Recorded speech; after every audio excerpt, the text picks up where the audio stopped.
जय श्री कृष्णा। आज बात करते हैं एक छोटी सी स्टोरी है, कर्मों का हिसाब किताब। क्या है कर्मों का हिसाब किताब? कर्म हमारा पीछा नहीं छोड़ते। उस पर पहले आपको छोटी सी एक स्टोरी सुनाते हैं। एक राजा था, बहुत सुंदर महल में रहता था। इतना शानदार महल कि पूछो ही मत। उसके पास महल के बराबर की एक जमीन और पड़ी हुई थी। उसने सोचा क्यों ना एक महल ऐसे ही और बनाया जाए।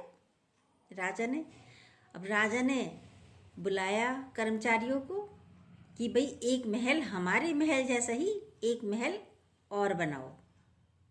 महल बनना शुरू हो गया। कुछ महीने लगे, साल भी लग गया। राजा ने सोचा अब बन गया है। सबने आके कहा महाराज महल तैयार हो गया है, ओपनिंग कीजिए, इनॉग्रेशन कीजिए। कह रहे ठीक है। पंडितों को बुलाया गया, राज भोज वहाँ पे कराया गया, भंडारा कराया गया। राजा गया, पूजा के लिए बैठा, पूजा संपन्न करी। जब पूजा संपन्न हुई, महल बहुत शानदार था। महल देखा पूरा, महल बहुत वाकई में बहुत शानदार था। राजा ने कहा हमारे पास तो महल है ही। राजा ने उस व्यक्ति को बुलाया जिसने महल बनाया था।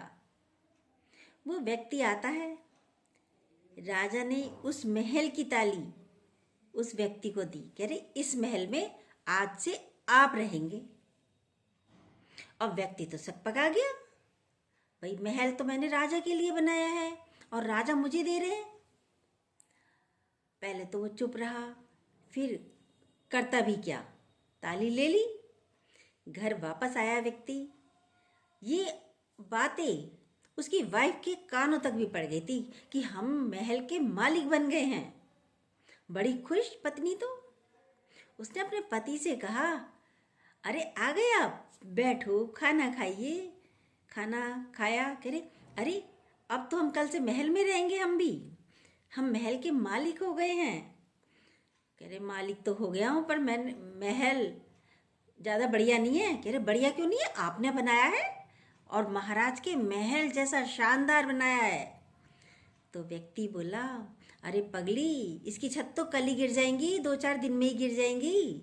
मैंने ज़्यादा मजबूत नहीं बनाया महल, क्योंकि महल बनाने के लिए राजा ने तो पूरा पैसा दिया था, लेकिन सब खा जाते हैं ना बीच वाले।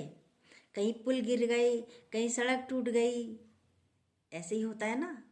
तो कह रहे मैंने भी अच्छा लैंटर नहीं डाला, अच्छा मेटेरियल नहीं लगाया उसमें, और ये ज़्यादा चलने का नहीं है, टिकाऊ नहीं रहने का ये महल।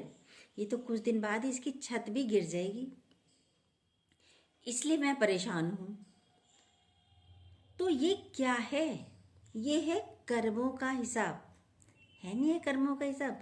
यदि वो अच्छा मेटेरियल लगाता तो घर कितने सालों उसका चलता, 20 साल, 25 साल, 30 साल। लेकिन धोखा, ये है कर्मों का हिसाब। इससे पहले भी हमने एक स्टोरी डाली थी, कर्मों के हिसाब पर किसी ने किसी को डांटा, लास्ट में कुत्ते को भी डांटा। कुत्ते ने पहले व्यक्ति को ही फिर काट लेता है। अभी कुछ दिन पहले भी कर्मों के हिसाब पे डाली है। तो कर्मों को अच्छा चल करिए, कर्मों को सही रखिए। क्यों नाराज़ होते रहते हो? और यदि कोई हमारे साथ में जो रहने वाले हैं, कोई मिले भी हैं, कोई क्रोधीनाथ है, कोई बात नहीं, हम भी पिछले जन्म में क्रोधीनाथ होंगे। आज ही तो हम क्रोध नहीं करते, तो हमने भी उन पर क्रोध किया होगा। आज वो क्रोधीनाथ बनकर हमारे सामने आए हैं, तो लीला तो हमारी है, बाग तो हमने ही बोया है। सोचिए, हमारी स्टोरी को पूरी तरीके से आप ध्यान से सुना कीजिए। हर एक बात गुरु के मुख की निकली हुई है, बहुत अच्छी लगेगी। ये आर्ट ऑफ लिविंग है। कर्मों को, अपने कर्मों पर ध्यान रखिएगा।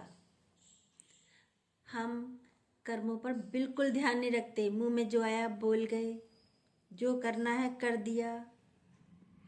लेकिन ये कर्मों का हिसाब किताब है, यहीं की यहीं भुगत कर जाना पड़ेगा। और यदि रह गए तो अगले जन्म में आप भुगतने के लिए आओगे। आना पड़ेगा ना। तो हमारी स्टोरी रोज़ सुनिए, हम रोज़ मोटिवेशनल स्टोरी डालते हैं। कैसी लगी हमारी स्टोरी? अच्छी लगी हो, जो न्यू हो प्लीज़ सब्सक्राइब कीजिएगा, लाइक कीजिएगा, बेल को दोबारा ज़रूर प्रेस कीजिएगा। कमेंट भी करिएगा आप किस पर स्टोरी सुनना चाहते हैं। जय श्री कृष्णा।